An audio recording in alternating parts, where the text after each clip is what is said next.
Can the Oilers get themselves out of this rut as Jake Walman makes an early impression? Hey everyone, and welcome into Oil Spills. This episode brought to you by Milani Plumbing and Heating, Edmonton's first choice when it comes to plumbing and heating. Rob Wong joined alongside by Edmonton Journal Oilers writer Gerry Moddejonge. And Gerry, tough times right now for the Oilers, 3-7 in their last 10. They have fallen out of first place in the Pacific Division. From your perspective, what does this team need to do to turn things around? Yeah, tough is right. It's the most miserable slide we've seen all season long. Like you mentioned, 3-7 in their last 10.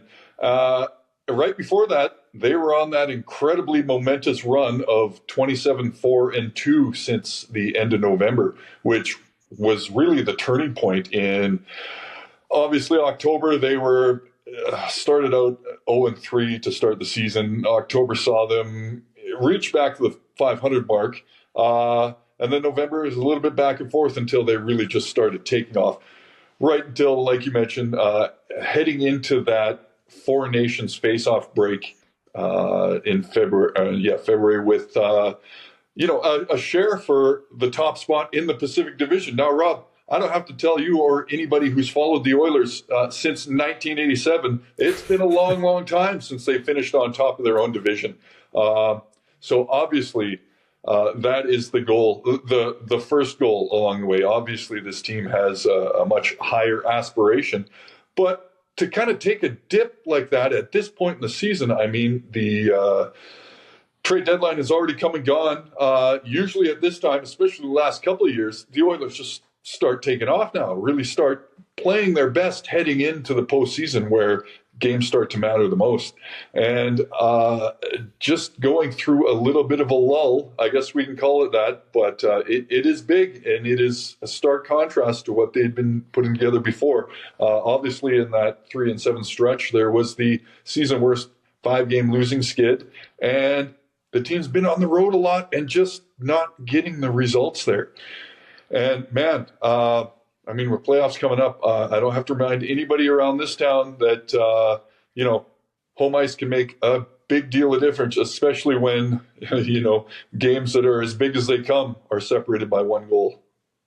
Yeah, and we have seen some signs of life here and there with this Oilers team, even during this poor stretch, but clearly not enough to pick up enough points. Meanwhile, Jake Walman, one of the big additions at the trade deadline, of course, was with the San Jose Sharks previously. So you've seen quite a bit of him in the Western Conference, but I know it's just a couple of games. What have you made of his play since coming to Edmonton?